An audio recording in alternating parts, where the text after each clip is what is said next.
agréable plaisir que je vous retrouve aujourd'hui encore. Ce soir, nous allons toucher la troisième partie de notre message. Ça sera certainement la fin, afin que nous ayons un temps de prière. Sauve ta vie avec ton épée.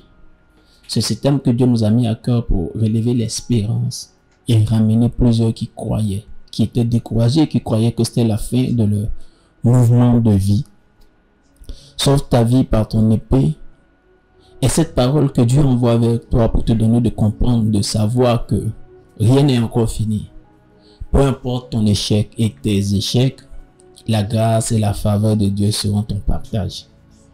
Sauve ta vie par ton épée, c'est une parole de Dieu pour dire que tu as encore des choses toi-même à faire. Tu as ta contribution pour te relever. Ce soir, nous allons continuer notre thème. Nous voulons juste rappeler que la semaine passée, nous avons vu deux éléments assez importants. Nous nous sommes posé la question, le pourquoi le Seigneur pose la question, qu'est-ce que tu as en main? Et nous avons rappelé que quand Dieu pose cette question, c'est afin de nous donner de comprendre que ce que nous avons en main est plus important que ce que nous avons perdu. Nous avons dit que lorsque Dieu te pose la question de savoir qu'est-ce que tu as en main, c'est pour te dire que ce qui t'est resté est plus important que ce que tu voudrais avoir ou ce que tu as perdu. Arrête de te concentrer sur ce que tu n'as plus. Concentre-toi sur ce que tu as en main et attends-toi à ce que Dieu pourra faire avec toi. La deuxième chose que nous avons dit, nous avons vu ce que peut représenter, ce que nous avons en main. Nous avons étudié cela dans le cas de la vie de Moïse. Nous avons dit que son bâton représentait trois choses. Nous avons énuméré les choses. Nous avons dit que c'était premièrement pour Moïse. Dans le cas de Moïse, c'était son métier de berger. Dans le cas de Moïse, nous avons vu que le bâton était son appui. En tant que son appui, nous avons dit que par le métier de berger, il avait établi un nouveau rapport avec un nouvel homme qui était à la vérité son beau-père. Parce qu'il était bon berger, son beau-père l'a adopté. Il n'était plus son serviteur en tant que berger, mais il est aussi devenu son beau-fils. Et nous avons dit que celui qui était prince de Pharaon est aujourd'hui berger, donc beau-fils d'un homme riche, mais en tant que berger, donc c'est le seul appui relationnel qu'il a. Et nous avons dit que le bâton qu'il avait était son tempérament. Il avait fait 40 ans dans le désert. Lorsque Dieu le rencontrait, lui demandait qu'est-ce qu'il avait en main. Et ce qu'il avait en main était un tempérament que Dieu avait travaillé, que Dieu avait maintenant transformé. Il est devenu l'un des hommes les plus patients que la Bible pouvait avoir. Amen. Et nous avons aussi vu ce que pouvait représenter le bâton, ce que tu as en main dans le cas d'Ésaü. Nous avons dit que dans le cas d'Ésaü, c'était aussi son talent et son métier de chasseur. Et nous avons dit que c'était aussi, pour le cas d'Ésaü, c'était son tempérament.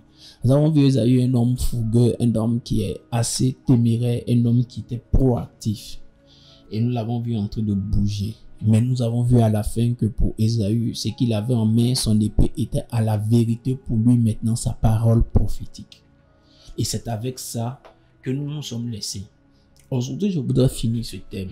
Et certainement la semaine prochaine, par la grâce du Seigneur, nous allons toucher un nouveau thème. Aujourd'hui, je voudrais parler de deux autres choses qui sont assez importantes pour quiconque veut se relever après un échec, pour quiconque espère voir Dieu travailler pour le ramener sur la droite ligne. La première chose, je voudrais que nous comprenions d'abord, c'est un rappel que je voudrais remettre à notre esprit. La Bible déclare que 7 fois le juste tombera et 7 fois il se relèvera. Après qu'il soit tombé la première fois ou la deuxième fois, il n'a pas perdu le statut de juste aux yeux de Dieu. C'est pourquoi il est dit 7 fois le juste tombera. C'est-à-dire que même quand il est tombé, même quand il est échoué, il reste un enfant de Dieu, il reste un juste aux yeux de Dieu. Donc, le fatalisme et l'esprit de culpabilité avec lequel tu te morfonds, avec lequel tu t'entre-déchires, doit être quelque chose que tu dois corriger dans ton esprit. La première chose que je voudrais dire ce soir, sur laquelle nous devons pouvoir travailler quand nous voulons reprendre le parcours, après avoir connu des échecs, frères et sœurs, entre les mains de Dieu, la première chose que je voudrais dire, c'est ceci. Travailler sur ce qu'on appelle ton intelligence émotionnelle.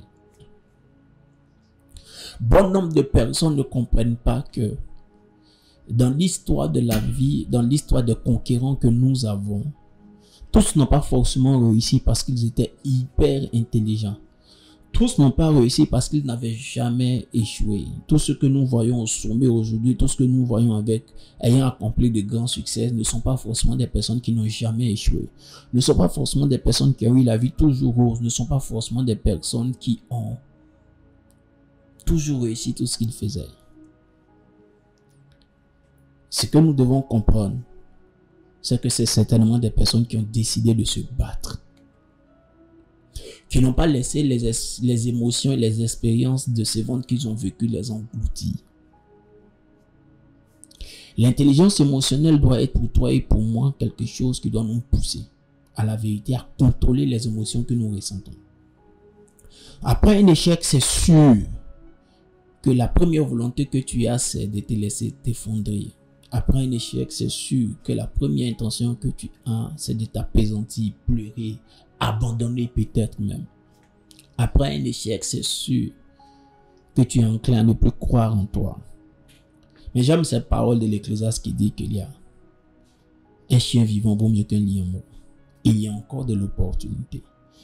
Mais là, je ne suis pas en train de te parler simplement du fait qu'il y ait encore des opportunités. Je suis en train de te parler de ce que tu feras de l'émotion négative que tu reçois quand tu as échoué.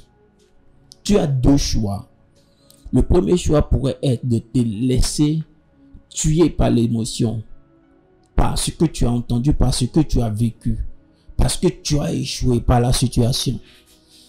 Et cette situation peut être amplifiée davantage par les critiques, les mépris de ceux qui croyaient peut-être en toi ou de ceux qui avaient fait le pronostic que tu n'allais pas arriver jusqu'à bon port. Tu peux te laisser enterrer par cette situation.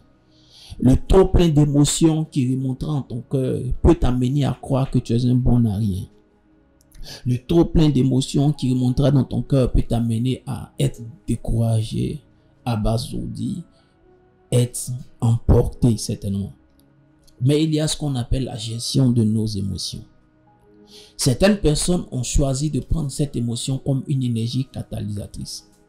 Une énergie à partir de laquelle ils ont créé une nouvelle volonté, une nouvelle décision, se disant c'est ma dernière fois d'échouer. Je ne donnerai plus jamais une opportunité à l'échec pour que j'échoue encore. J'ai entendu quelqu'un qui passait le bac pour la 4e fois et quand je l'essayais de l'encourager pour lui dire « Oh, tu peux payer la grande école », elle m'a dit « Il faut que l'échec échoue sur quelqu'un. » Et ça sera moi. Je serai la personne sur qui l'échec échouera. Frères et sœurs, aujourd'hui c'est carrément une discipline qui est enseignée dans le management et c'est aussi une discipline qui est enseignée aussi en psychologie. La notion de l'intelligence émotionnelle. Connaître tes émotions, mettre un nom sur tes émotions, définir ce que tu ressens et l'utiliser comme une énergie pour pouvoir avancer. Connaître les émotions de ceux qui sont autour de toi, avec qui tu évolues. Mettre un nom sur les émotions de ceux qui sont avec toi et savoir les utiliser pour pouvoir les gérer. Tu peux avancer. Tu peux contenir cette énergie, la transformer en carburant pour pouvoir évoluer. Oh, j'ai aimé cette parole qui dit « Venez à la croix et laissez-y vos fardeaux. » Laissez vos fardeaux à la croix. Cette énergie est un fardeau. Tu t'y décides de l'utiliser positivement. Tu avanceras. Mais si tu décides de la laisser te tuer, c'est sûr que tu seras inhibé. C'est sûr que tu ne pourras plus faire un autre pas. Une méthode très pratique qui peut nous amener à pouvoir utiliser cette énergie. J'ai l'habitude de dire, dans mon cas, c'est véritablement m'approcher de l'autel de Dieu. Oui, quand je m'approche de l'autel de Dieu, par l'esprit de l'adoration, je me rappelle que la première tentative de notre Dieu en la personne d'Adam n'a pas été un succès. Mais même quand Dieu a créé Adam et qu'il croyait qu'avec Adam, tout ce qu'il voulait faire, l'extension de l'humanité, de la race humaine, toutes ces choses, étant dans sa volonté, était certainement quelque chose qui était déjà tracé et que cela n'a pas marché. Quand je fouille la Bible et que je me rends compte qu'il est écrit dans le livre de Proverbes, avant que nous fûmes conçus le premier atome de la terre, moi la sagesse existait. Et qu'il est écrit dans le livre d'Apocalypse que l'agneau de Dieu a immolé avant la fondation du monde, je me dis, mais l'agneau de Dieu, c'est le dernier Adam qui est venu pour réparer l'erreur d'Adam. Pourquoi lui, il a été fondé, il a été fait avant la fondation du monde? Alors je comprends que même l'échec d'Adam était un plan masqué de Dieu pour amener le dernier Adam. Voici certaines méthodes, quand je médite, pour me donner de comprendre que même mes échecs peuvent contribuer au plan à accomplir la véritable volonté de Dieu. Je voudrais vous donner une image simple. On considère que cet homme qui s'appelle Samson a échoué lorsqu'on lui a crevé les yeux et qu'on a coupé sa tresse. C'est vrai, il a véritablement échoué en ce moment-là. Mais l'appel de la vie de Samson était de leur donner au peuple d'Israël la victoire sur les Philistins.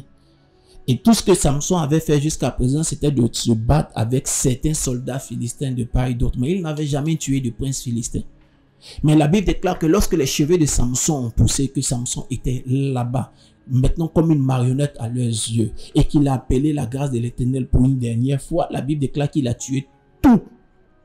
Oh, j'ai aimé ce qui a été dit. Il a tué tous les princes des Philistins. Avait-il ou pas accompli sa vocation? Car il est né pour délivrer Israël de l'emprise des Philistins. Et le jour où ses cheveux ont repoussé, il a tué tous les princes des Philistins. Je dis que Samson a catalysé l'énergie de la déception qu'il ressentait et cela lui a permis de dealer avec Dieu pour lui dire: donne-moi une autre opportunité, car aujourd'hui se trouvent ici tous les héritiers des Philistins, tous les princes et les décideurs des Philistins. Si aujourd'hui je reprends, je les exterminerai tous et ma vocation sera accomplie. Écoutez-moi, je vais vous donner une pensée qui est écrite dans la Bible, encore dans les livres d'Ecclésiaste. Je l'aime particulièrement. Je vous lis ceci. Dans les livres d'Ecclésiaste, il est dit, Ecclésiaste chapitre 10, verset 10. S'il a émoussé le fer et s'il n'a point aiguisé le tranchant, il devra redoubler de force. Mais la sagesse a l'avantage du succès. S'il a émoussé le fer, qu'il ne l'a pas aiguisé, il devra redoubler de force. Mais la sagesse a l'avantage du succès. Qu'est-ce que ce passage est en train de nous dire? Ce passage est en train de nous dire qu'il y a une saison pour toutes choses. Ce passage nous dit qu'il y a un travail à faire sur le fer, littéralement. Si tu ne fais pas le travail, alors le fer sera émoussé, c'est-à-dire il perdra de son tranchant. Si tu ne l'as pas aiguisé, il perd de son tranchant. Mais quand il sera question d'utiliser le fer, en fait, la hache ou la machette en question que tu dois utiliser pour ton travail à faire, tu devras alors fournir plus d'efforts pour couper parce qu'il n'est plus aiguisé. Mais il continue pour dire, s'il est vrai que tu devras redoubler de la douleur pour pouvoir couper, il dit, mais la sagesse a l'avantage du succès. C'est-à-dire que si tu as de la sagesse, malgré que tu n'aies pas aiguisé le fer, tu peux ne plus fournir le même niveau d'effort pour pouvoir atteindre ton objectif. Je vais vous poser une question. La déception, que dis-je? L'engouement, la volonté avec laquelle ceux que nous appelons djihadistes fonctionnent, leur vient d'où? Parce que quand ils vont poser une action, c'est parce qu'ils vont mourir. Ils n'ont vraiment plus d'avenir. Mais ils se posent une seule question: la satisfaction qu'ils auront à accomplir cet acte. Moi, je ne me laisse jamais décourager. Je mets toujours devant moi la satisfaction que mon Dieu aura lorsque j'aurai atteint le challenge pour lequel il m'a appelé. Peu importe ce que je suis en train de vivre maintenant, je contrôle les émotions comme un moteur, une énergie pour pouvoir avancer. Si l'adoration peut être pour toi, comme cela a été avec David, le lieu secret où il pleurait, mais il retrouvait l'énergie qu'il fallait pour pouvoir avancer. Si l'adoration a été ainsi pour David, l'adoration peut être ainsi pour toi. Dans le livre de Psaume au chapitre 110, la Bible dit: il boit au torrent pendant la marche. C'est pourquoi il relève la tête. Ce verset suppose qu'il y a des opportunités en face de lui qui lui donnent de baisser la tête. Mais parce qu'il peut boire au torrent, dans le torrent de la plénitude de Dieu, dans le torrent du lieu secret, dans le torrent de l'adoration, parce que lui, David, il y va, parce qu'il y plonge ses regards. Il ne voit pas le visage de quelqu'un qui a échoué quand il va dans le torrent de la marée de Dieu. quand il va dans le torrent de l'eau douce de Dieu, quand il regarde sur cette eau, il ne voit pas le visage de quelqu'un qui a échoué, il voit plutôt le visage de quelqu'un qui est créé à l'image de Dieu. Et notre Dieu a toujours des pièces de rechange. Et ça lui dit. Et la Bible dit, parce qu'il boit au torrent pendant la marche, il relève toujours la tête. J'ai décidé de toujours relever la tête, peu importe les types d'échecs que je peux rencontrer. Pourquoi? Parce que j'ai un lieu secret, j'ai un torrent où je vais boire. Et je continuerai de boire toujours à ce torrent. Rien ne m'amènera à baisser la tête, peu importe le type de situation face à laquelle je me trouve. Peu importe aux embrouilles dans lesquels je me retrouverai. Pourquoi? Parce que mon Dieu a aussi recommencé et aujourd'hui, il y a plusieurs enfants qui sont de sa nature et de sa race à cause de la tentative du dernier Adam. Ça peut être ton cas. Après le torrent du lieu secret, je choisis ce que je mets dans mon esprit. Comme je vous l'ai dit, j'analyse ce que la Bible a dit, des faits bibliques qui m'ont montré que Dieu a utilisé les secondes tentatives pour faire mieux que les premières fois. J'aime cette parole qui est claire. La gloire de la seconde maison sera toujours plus grande que la gloire de la première. Pourquoi une seconde maison? Certainement parce que la première a été détruite. Pourquoi une seconde maison? C'est parce que celle qui avait été créée n'est plus en place. Si la première qui avait été créée, elle a été un projet architectural, réfléchi, pensé, établi pendant plusieurs années, n'est plus en place. C'est un processus qui est entamé, qui a été interrompu. C'est un échec pour moi. Mais il y a une gloire pour la seconde maison.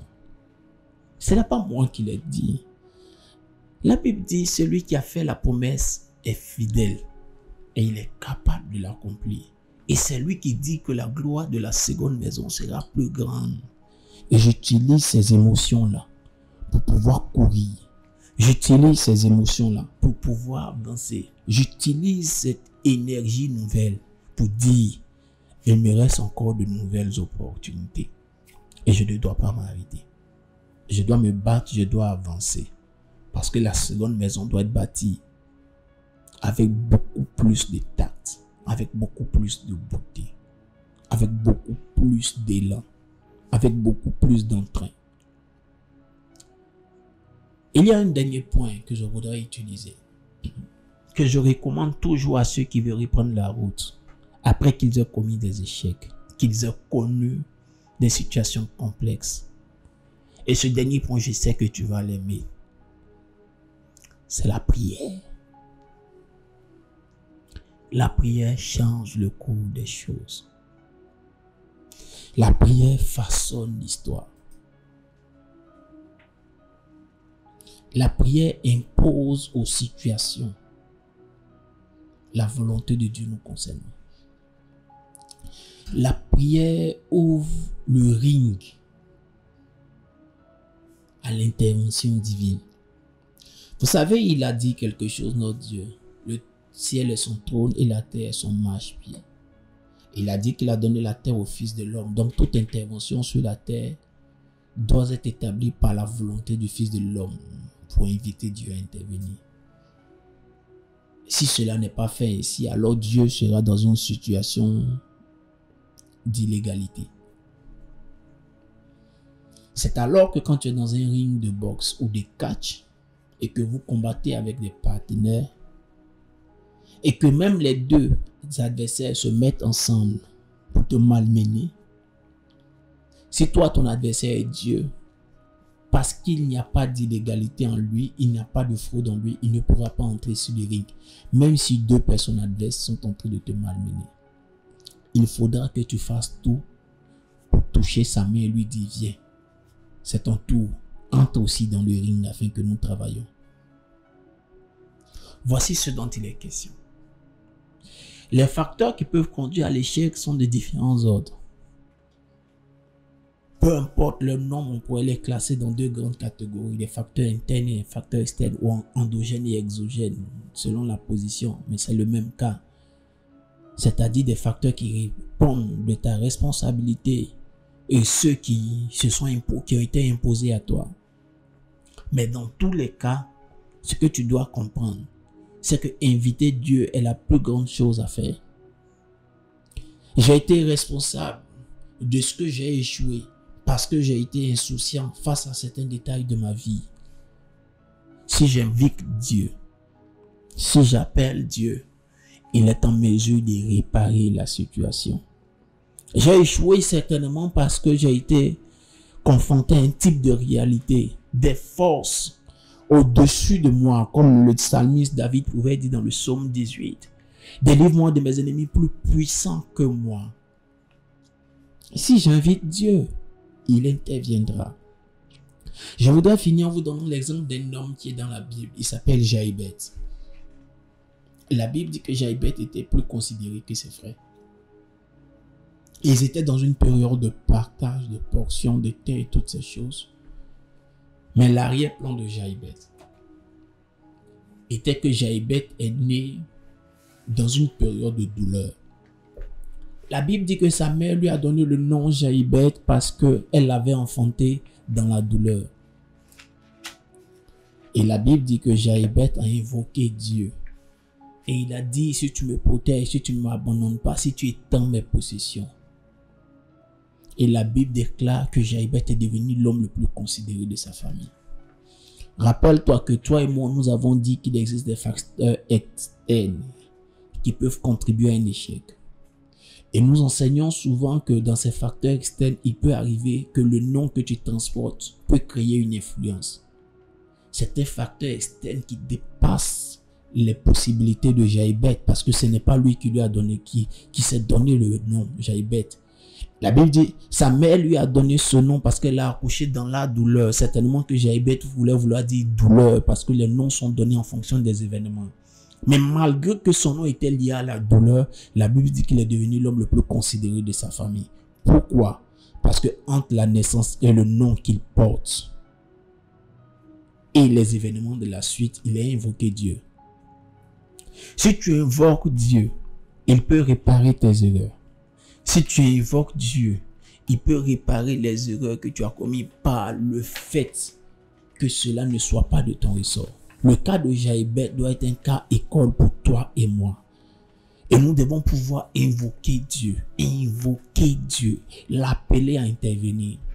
Et il y a un autre cas que je voudrais souligner. Je vous ai donné le cas de Samson. Son cas était un type d'erreur qui émanait de lui. Son échec était dû à des erreurs qui émanaient de lui. Mais dans le cas de Jaïbet, des erreurs émanaient de sa mère. Parce que c'est elle qui l'a appelé douleur.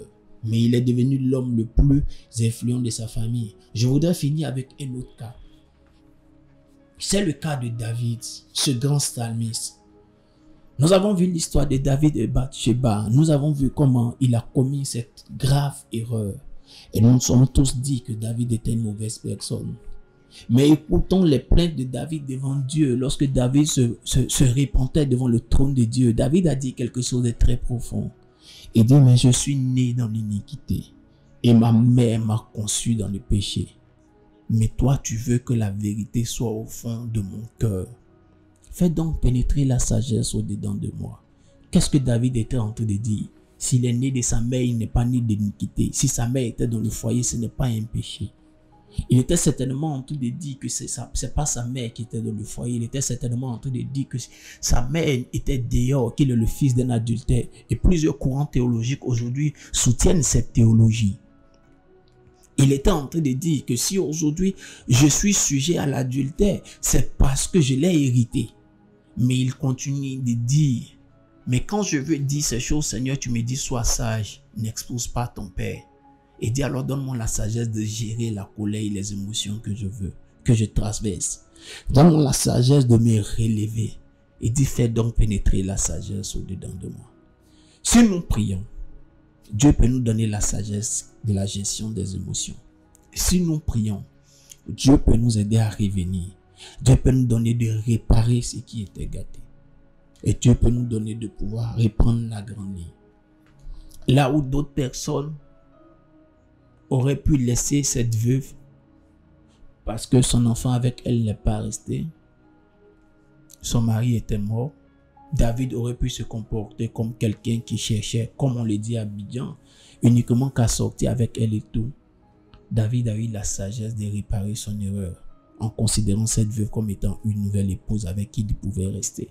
Rien ne le lui obligeait. Je pense que c'est plutôt la sagesse que Dieu a mis au-dedans de lui qu'il a utilisée. Et plus tard, nous avons pu voir que de cette dame est sortie une grande lignée. Je voudrais que nous prions ensemble ce soir, car nous avons compris que la prière est la plus grande et la dernière de toutes ces clés. C'est même par la prière que nous pouvons acquérir aisément la deuxième clé, à savoir l'intelligence émotionnelle, pour utiliser nos émotions comme étant un carburant pour pouvoir avancer. Je voudrais que vous et moi, que nous prions, que nous demandons à Dieu sa force et sa grâce, que nous disons au Seigneur, donne-moi de croire à nouveau. Donne-moi d'utiliser cette énergie que j'ai ressentie, cette émotion que j'ai ressentie, cette douleur comme étant un carburant pour me relever, pour avancer. Est-ce qu'on peut ensemble prier? Nous serons aidés dans ce temps de prière par l'animatrice et par tous ceux qui sont avec moi dans ce studio. Nous le faisons ainsi afin de vous soutenir dans la prière. Prions ensemble le Seigneur, parlons ensemble à Dieu. Prions le Seigneur, parlons à Dieu. Si les échecs des hommes étaient appréhendés par Dieu comme les hommes les appréhendent, c'est sûr que la terre était vide. Ne prête pas à Dieu les intentions des hommes. Ne prête pas à Dieu les analyses et les manières de réfléchir des hommes. Dieu est plein de miséricorde. Et Dieu a toute conscience que s'il doit nous traiter comme les hommes nous traitent, son ennemi, le diable, aurait ravi toute la population de la terre. Garde à l'esprit ceci. Il est un père pour toi. Et parce qu'il est un père pour toi, lève-toi. Tu as reçu la bénédiction de la miséricorde. Va avec l'épée que tu en mets et reconquiert toutes les terres qui sont à toi. Tous les territoires qui sont à toi. Tu sais que quand tu reviens comme Paul, Saul de Tarse, tu feras beaucoup plus d'œuvres parce que tu es redevable à Dieu. Et c'est avec cette logique que tu dois fonctionner. Tu étais un Saul de Tarse, aujourd'hui tu es un Paul. Va et travaille pour la cause de Dieu. Tu étais un Samson sans cheveux, avec les yeux, mais aujourd'hui tu es un Samson avec de nouveaux cheveux sans les yeux. Mais tu dois tuer plus de princes que tu n'en as fait de ton vivant. Va et travaille pour la cause de Dieu. Ne te souviens plus des événements passés. Tu as une nouvelle énergie, une nouvelle grâce, une nouvelle onction du Saint-Esprit. Va et produis-nous des résultats.